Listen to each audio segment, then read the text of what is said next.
Lamplight presents The Devil's Cocktail by Alexander Wilson.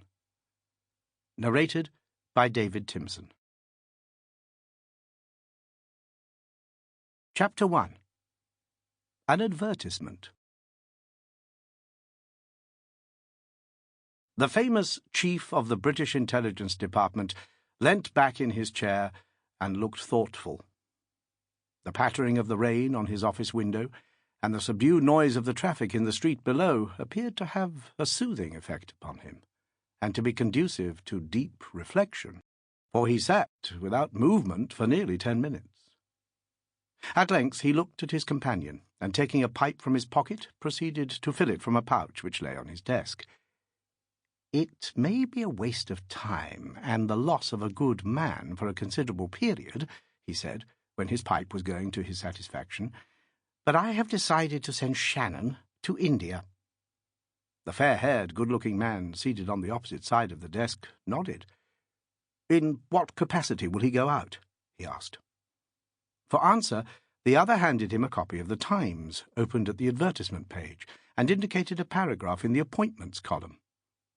"Shannon appears to have all the qualifications necessary for the post," he said, "and really nothing could be more ideal for our purpose."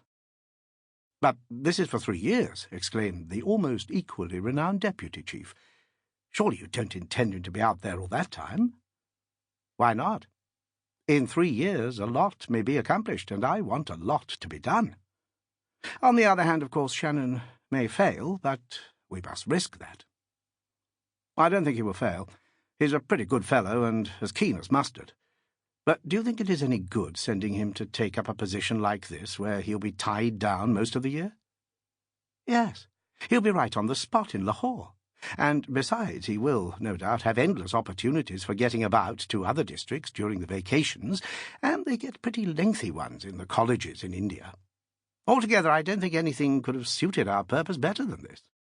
He tapped the paper which his companion had handed back to him.